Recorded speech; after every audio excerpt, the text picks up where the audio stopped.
Everything here. And ladies and gents, M.A. Larson. Hello. Where am I talking? Here. Into this? No, yeah, that. So thanks for coming in, man. I cannot say how awesome it is to have you right here next to me. So, Well, thanks. yeah. So how are you doing here? I'm having a great time. This is unbelievable. Dude, man, After 2 days, I'm like, this is bronying like this is a young man's game. I'll say. I'm losing my voice and Yeah, at karaoke last night. yeah, it's really fun. I can tell you've been having a blast, especially. Yeah. One of the staff members here was talking about how you were like sharing a bottle of what was it, whiskey or something last Yeah. night? Yes. Yeah. Somebody Yeah. presented me with a bottle of whiskey and it came with me. That was Yeah. my Tom. Tom, yeah. Well, without any further ado, yeah, real quick, man. I've already told them a few times here and there what you've done on the show, but let's hear it, from your lips to them. What have you done for Friendship is Magic? I came on halfway through season 1 with Swarm of the Century, which was the 10th episode. So I wrote 3 then, including this one here. The Rockmar. The Cutie Mark Chronicles. Yes, that's right, yeah. Sonic Rain Boom. And then I did 5 or 6 on season 2. Yeah, gosh. Yeah, I mean, looking up the stuff last night was just incredible. I mean, I think one of the biggest thing that I really geeked out for was the fact that you helped write the Discord episodes. Yeah. I mean, I really have to know, like, what's the inspiration behind all of that? That was Lauren's character. The way Okay. the way that this process works is we would have a kind of going around about way to get to your question. Okay, yeah, don't take your time. We have the story meetings at the writers' summits at the beginning of the season where we all get together and so brainstorm, and Lauren and Megan would say, these are the major things we want to hit this season. Yeah. And then all of us just sit there and throw out ideas, try to come up with as many as we can, because we don't actually have a writer's room. Yeah. So this is the only time we're together. I was saying on my panel the other day, this past Friday is the second time in my life I've met Charlotte Fullerton. We don't ever see each other. Am I too quiet? No, I'm just making sure the sound levels are great, that's all. Make sure they hear your voice nice and loud and clear, because this is like a precious audio that I'm planning to, right after the words, just to save, cherish, and just keep it on my pillow for a while. It's your time. Exactly. So that idea, Lauren and Rob had the idea for that episode. Yeah. And I've heard people say they wanted it to be the end of season 1, or they didn't, they wanted to do it in season 2. I have no idea. Yeah.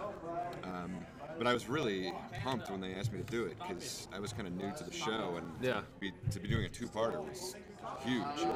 I was really excited when they asked me to do it. And then during the meeting, they didn't really know what his personality was. During the meeting, Lauren and Rob started getting really excited about Q, because they both love Q. Yeah. And I'm like, who are you talking about? I don't know what that is. Really? So we wrote the whole story, or we broke the story. We came up with the major plot points, and then I was sent off to watch as many Next Generations as I could. And I watched them all, everyone he was in, even from the series after. Yeah. I watched them all, because the guy is just, he's amazing. I know, right? What a character, what a voice, and his interplay with Picard is so much fun. God, yeah. So we didn't have any conception that we would get Delancey to do the voice, so I just pictured him when I was writing it. Like, I tried to write him like I heard that voice, and then next thing we know, he actually did the voice. Which made it that much sweeter, right? Right. Yeah, I mean, the idea would have been some other actor coming in and interpreting the character, but as long as the words on the page sounded like that, then I thought we'd get like an interesting character. But then had to have him do it, takes it to a whole nother level. Amen. I remember seeing those episodes for the first time. It was around when I was watching all the shows like straight through, because I was getting into the fandom. And I saw those episodes, and I watched it through, not knowing at all it was him. And I was like, at the very end, like, wait, I recognize that voice. Where did I hear that voice from?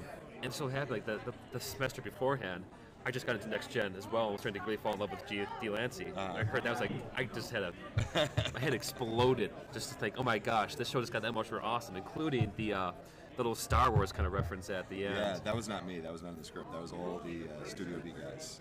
Gotcha. They did. I mean, there was like a ceremony, but it never said, like, let's do the Star Wars style. They had that idea and they put it in. It was really funny. Yeah. It was really funny. I love it, that Spike look.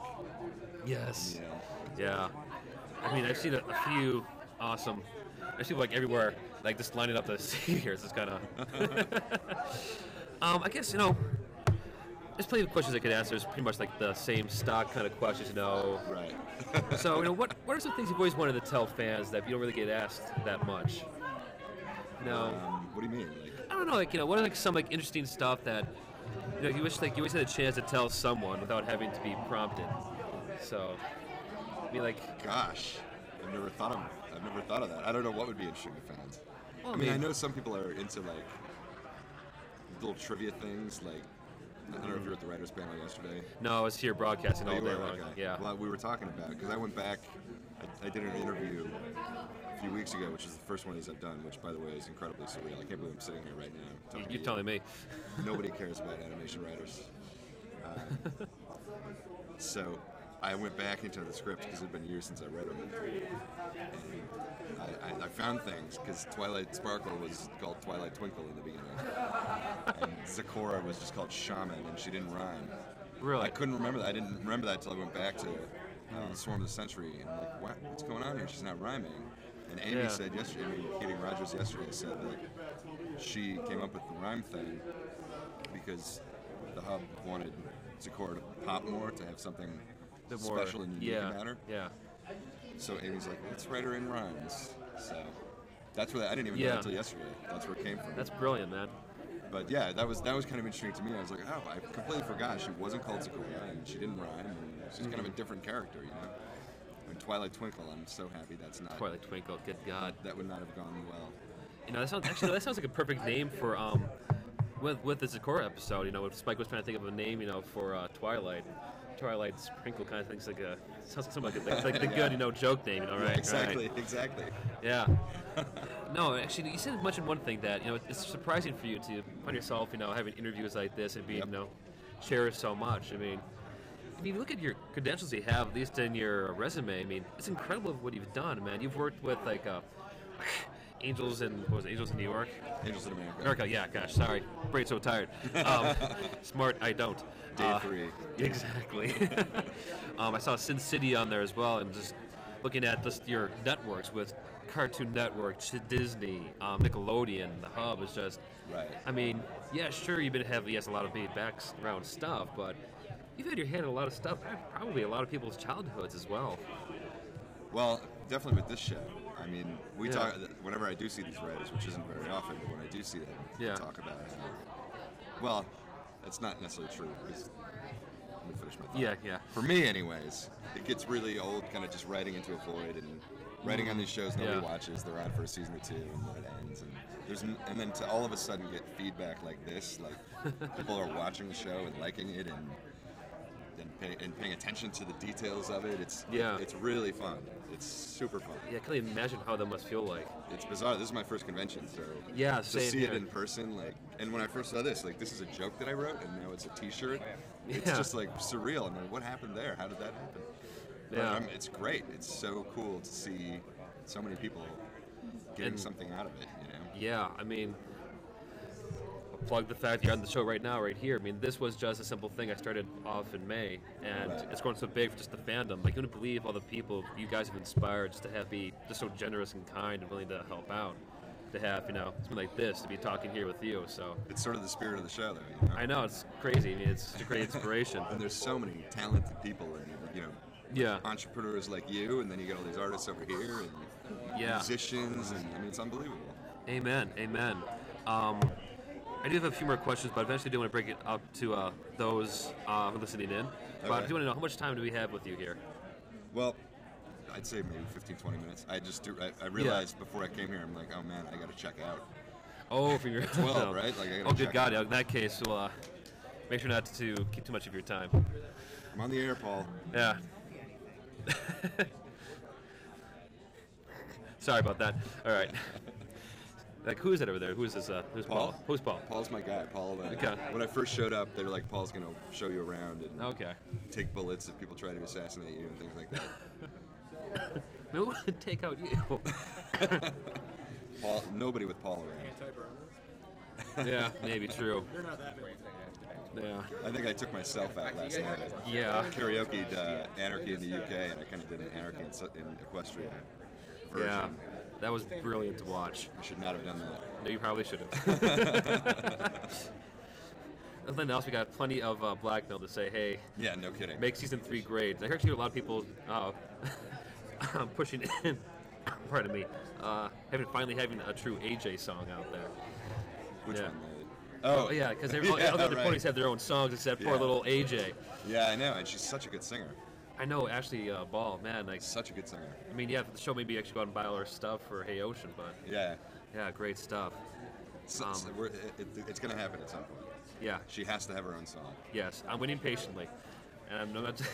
Yeah, I would love to see a half-hour, nothing but Applejack singing. The whole show, the whole episode, is a musical with just her singing. Yeah. Oh, good God, that'd be And maybe a little bit of Stephen Magnet. Just gotta love him. Magnet. I'm sorry, just that voice. I know. Oh, well, if he has a comeback, at least I know who to blame. One last question I have before, because I don't want to take up too much of my time for the viewers, because I'm here for you guys out there, not here for me. I got to share Larson.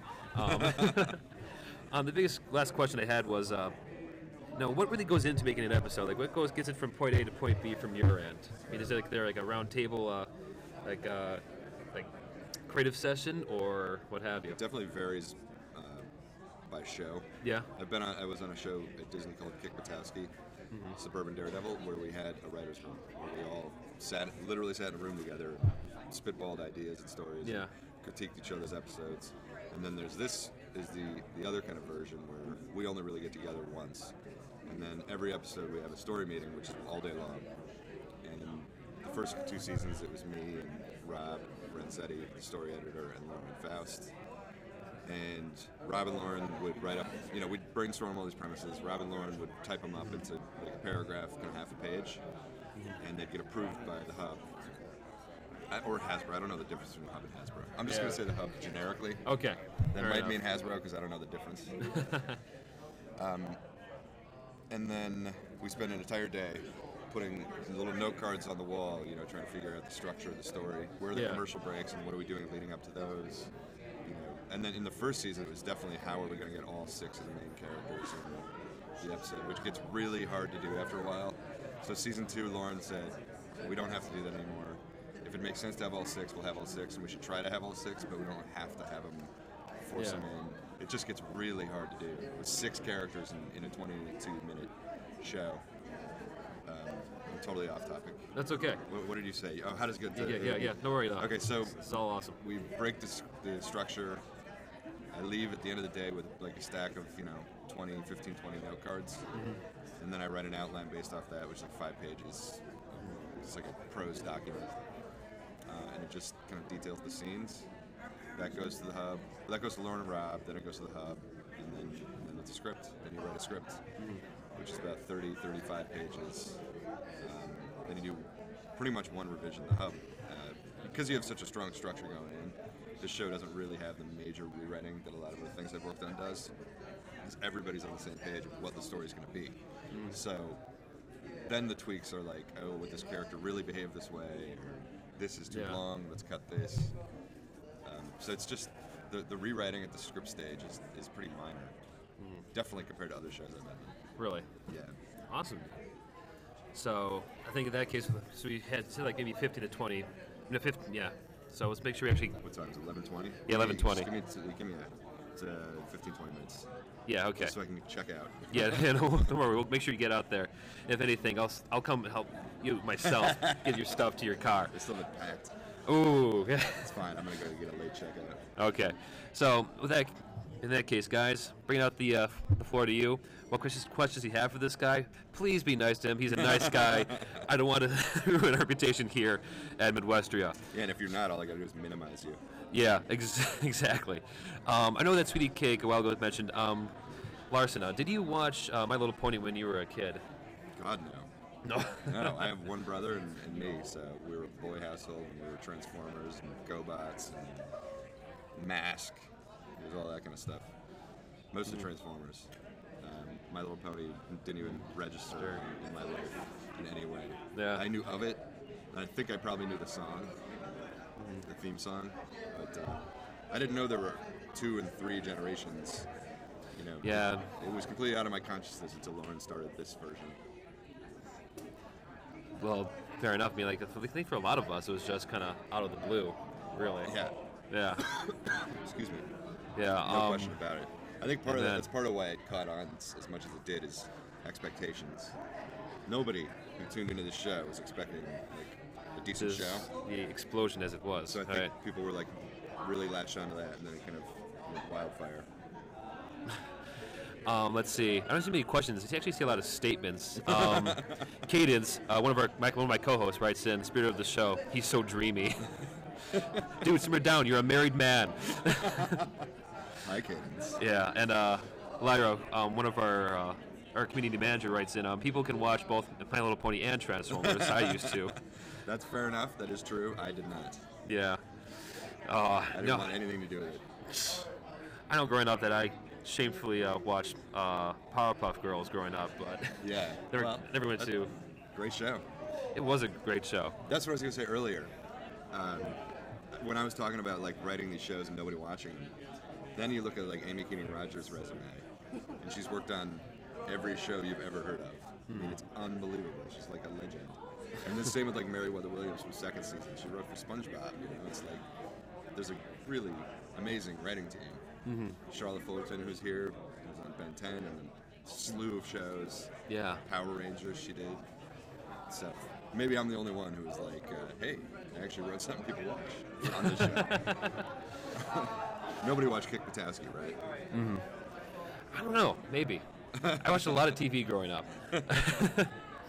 Let's see here. Keaton's writes back saying, Tom, thank you. Thank you.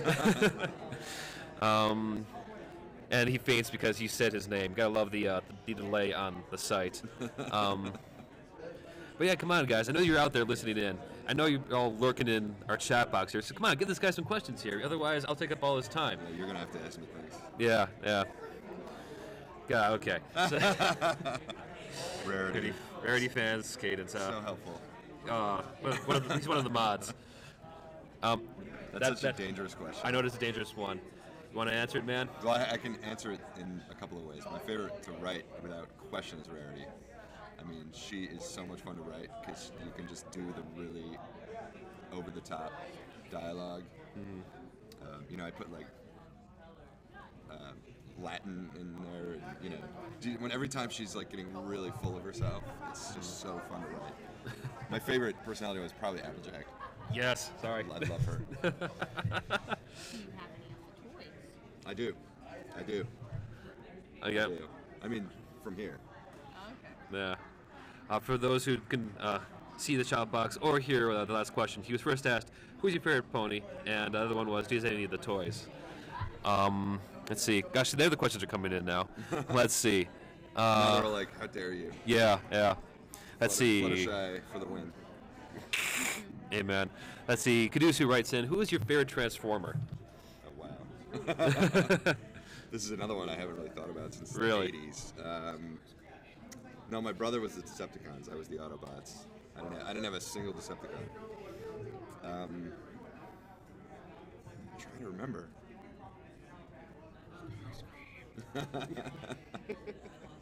I really don't know.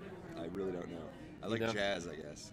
Jazz. And whoever the ambulance was, I can't remember his name. I wouldn't know. I mean, I watched what was it, the Beast Transformers growing up, but other than that, I didn't get to watch the old cartoons. I was distracted by more shows at the time, like, you know, Johnny Bravo and such. Right. Let's see. Okay, another start more coming in. Lyra wants to know, when is Lyra getting her own episode? Never. No, it's in seriousness. You know, that's a fan-created thing, I think, right? Or is that real? I don't know. I mean, I'm assuming it's such. So much of the stuff now has been blending together. It's hard to tell anymore. I know. Well, no, I mean, this is people ask if we read fanfics and things like that, and the answer is no, because we don't want to have that influence the show when we go to story meetings, you know? It's like, we don't want to change the show. It's awesome that there's a huge fan base and things like that, but we want the show to keep being what it was when it started. So to write an episode about Lyra, sorry, not trying to break your heart. Yeah, she's already like, oh God, heartbroken. I'm sorry, but that's what the fan base is for, creating the Lyra episode. Very true. Like some of the stuff out there is fantastic. I guess that answers though her other questions. Like, do you consider Lyra and the Bonbon a lesbian couple too? I have no idea. Yeah, that's like the big thing in the fan base. Yeah. I don't even know what that means. Yeah. So Lyra's this color, right? Yeah. Okay. Yeah. How much has the fan base affected the actual show? I mean, hopefully not very much. Yeah. Just because of what I said, the show should keep being what the show is. Mm-hmm. The fan base is absolutely amazing and creates all sorts of insane stuff. But I think people would kind of get annoyed if all of a sudden they're watching the show and there's a bunch of stuff like that in it. Yeah, like I mean? Just like blatant fan stuff went out there. Yeah. Oh, okay. Plus, by the way, this show is for little girls. Yeah, this is true. Not we, for a bunch of We got to guys. stick to that fan base. Yeah. Even though you guys are probably significantly larger. You never know. It might come to the point that those fans who are watching it right now might grow up to be our age. They'd be like, "Yeah, no, let's go with bronies. Let's get shows with them." Right. They're all hipsters now. They liked it when they were 7. Yeah. Ketis writes in, ask about background ponies. Are they going to get more airtime? Maybe character development? This, I guess, kind of sounds like we've been talking about thus far. I would say not. The background ponies is much more Studio B, the artist, the storyboard artist. It's much more them putting those things together. I did hear that Lyra and Bonmar put together all the time. That's those guys. Mm-hmm. We would never reference them in the script. So I don't know anything about them until I see it on TV. Fair enough, yeah. I don't know. I'd put random pony number 2. That's what it would say in the script, and then those guys pick who it's going to be. So I guess it really comes down to whoever the animators really want to throw in there at the time. Yeah, exactly. Gotcha. Exactly. So we would explain stuff like Derpy in the show as well. Yep. Yeah. Every time you see that, that's never scripted, except maybe in last round. Yeah. Every other time you see her, that's the board artist. Gotcha. That's also a really good question. Someone mentioned that earlier. So, with the whole fiasco that kind of happened with Derpy, did we see any more of her, any less of her? I have no idea. No idea? I first heard about this really yesterday. Really? When I went to Amy's panel, I didn't really know much about it. I suppose so. She did write the last roundup. Yeah. She talked about it a little bit. But I would guess not. Yeah, I mean, I'm assuming... Especially if Hub got, bad feedback from people, then they definitely weren't. Yeah, it was interesting, though, because I heard that, out of, the 200, some emails actually got that were positive for it, only 10 were actually negative, yeah. Okay, good. So... Because it's not their fault. All right, okay, here's some interesting ones. Santiago writes in, do you play any video games? I grew up on video games. I was a Nintendo fiend. I had every system up until Nintendo 64. And then I lost so much of my life with Mario Kart and GoldenEye. Oh, GoldenEye. And I kind of said, that's it, I can't do this anymore. Plus the controllers got too complex. There's too many buttons, I don't know what to do. Yeah, the N64 was just insane. But it really was, it was taking all of my time, and I was like, I gotta have some time to write stuff. Mm-hmm. So I stopped then, but I still have all the systems, including the original Nintendo. Oh, amen to that. Hooked up to my TV.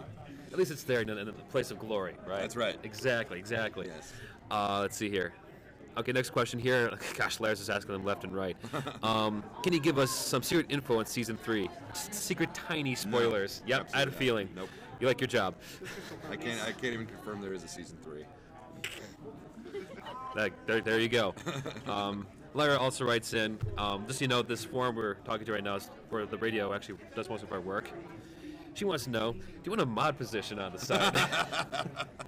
I don't even know what a mod position is. Basically, you have, moderate the forums, staff position, be like shiny glow powers to mess with people, stuff like that. I think you. I know you've been having fun, but I'm sure you want to get that much into the fan base. I gotta have time to write stuff. This is like video games. If I was a mod, all of a sudden I'd be on here all the time. Yeah, fair enough. yeah. Okay. So let's see. Anything else there? Poor Larson. Pretty sad there. Okay. Oh no, Lyra. Yeah. All right. Come on. We have about maybe, I think, 4 more minutes now for doing the 20-minute stuff. So let's get some more questions out there. Someone else other than Lyra. What's the best fan thing you've seen somebody make? Videos, toys, plushes. I haven't what's seen your much. favorite? I haven't seen much. I'm trying to even think what I've seen. I've seen a couple of videos here and there, but not many. Like I said, I try to not have that influence me in the story meetings. But like just walking around here, I mean, you look at these things. There's like professional quality toys and buttons, and it's unbelievable. The costumes. Yeah. It's crazy. There was a gigantic Applejack here yesterday. I saw that yesterday. And it was yeah. like so professional looking. I saw that video last night with Fluttershy like cursing up a storm. You know which one I'm talking about? I think so. What song? I don't know what song it is. Is it like, what is this place with so many wonders just redone with a different voice, or? No, it's her. It's just her rapping. Oh, man, I haven't seen this then. They did it at karaoke. Nice. I remember the song. I can't remember Yeah. the lyrics, but I don't think I can say it. They We'll did get it to at that. karaoke, and my jaw was on the floor. Poor Fluttershy. Scandalized. All right. Let's see here. Okay, more questions are popping in left and right. Okay, the ones, I guess it sounds like, Lyra's so excited because she wants to do what you do for a living. Oh, really? Yeah. So I guess kind of goes into Cadence's next question. Like, how do you get started doing what he does? Well, I'll tell you this. If you are trying to make a living doing this, you will have a really hard time. It doesn't pay very well, and what you need to do is own your own intellectual property. You've got to create your own show, create your own characters, create your own whatever, which you guys are already doing. You know, I can bounce around from show to show and make enough money freelancing on these things, but it's hard. I got to work on 3, 4 of them at once just to. LA's an expensive place to live too. Yeah. It doesn't pay great, and as opposed to primetime TV, where you get residuals every time your episode airs, we don't get any of that. We get one paycheck, and then that's it. They can play it 1,000,000 times, and I don't see another penny. So it's that financial consideration is real, and I would definitely say you should be creating your own stuff. Plus, if you really do want to write out a show, that's a great way to do it, because you go in, you pitch your shows to Cartoon Network or the Hub. The development people know you, and they say, hey, this is we don't want the show, but this is a really interesting creative person. Maybe we'll put you on one of our shows. I've heard of that happening too. So, Yeah, well, there you have it, yeah. That would be my advice, is try to create your own stuff. So I guess it's better just keep making more and more, right? Don't ever stop. Yeah. Yeah. Really well answered. And you'll get better at it, and you'll see what people want. That's the other thing. But try to think about what people want. Yeah. Obviously, you want to make what you like and what's cool, but you also got to think about the market. Exactly. Let's see here. Before we get to the next question, I did notice Cadence wrote in, the Bernie community will pay your living if you keep writing ponies. So, I mean, if you ever gets a bit, shady there, just get a hold of us. Be like, no, here, take everything. Who wants to pay for rent? Okay, Larry. I'll tell you this. I don't want to get into figures or anything, but I sold a book. I wrote a book and sold a book. Yeah. And I was calculating it the other day. I'd have to write 41 episodes of My Little Pony to cover what I made writing this book. Okay. So there's the perfect lesson right there. Write your own thing, control your own intellectual property, and that's how you can make money. Not that this is all about money, but you got to make a living, and you got to exactly. I mean, pay your rent. So yeah, you need food after all. Yeah. The last summer, I was writing on 5 shows at once, which is really hard to do. It's hard to juggle. It's hard to balance. Hard to remember which characters are on which show. Yeah. But you kind of have to work in that kind of friend, unless you can get a staff job, and those are really rare. About half of the shows out there don't even have a staff. Yeah. So, or they're storyboard driven and they don't really have writers. So it's hard. It's not easy to find work. But thank God the Hub came around. Amen. It's a whole other studio with all new shows and more work. Yeah. That's awesome, man. Let's see. I think we have time for a few more questions. Ask them in now. Santiago writes in, food. Hey, if you don't care about food, go for it. Exactly. Let's see. Larry saying she sounds like she wants to subscribe. We'll throw subscription money at you. I think she's talking about the site money. Those funds need to help support us. We can't have the forum without it. She wants to know, do you have any plushies or any shirts? I'm wearing a shirt right now. Yeah. It's about the Pie family rock farms. And I bought 2 plushies the other day. Got Fluttershy for my daughter, who apparently really loves her. And I got myself a little Discord. I love these ones with the little stubby legs. Yeah. They're so cute. So yeah, I have a screwball one. I got a Discord one of those. I wanted to get a Discord. Is it? Oh, let's see. I think that's all we have for questions thus far.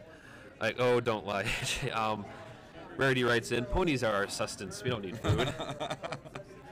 Okay, I think that's pretty much all we have time for here. So do you have any final last words, any shout-outs while you're here? Just you guys. Shout-outs to bronies everywhere worldwide. I mean, it's so cool that this kind of vibe can be created by people who like a show. Mm-hmm. I mean, there's so much goodwill amongst these fans. And it's so nice to write something and have somebody watch it. And first somebody watch it, second comment on it. It's great. So thanks to you guys. And obviously Lauren Faust. Thank you. It was awesome.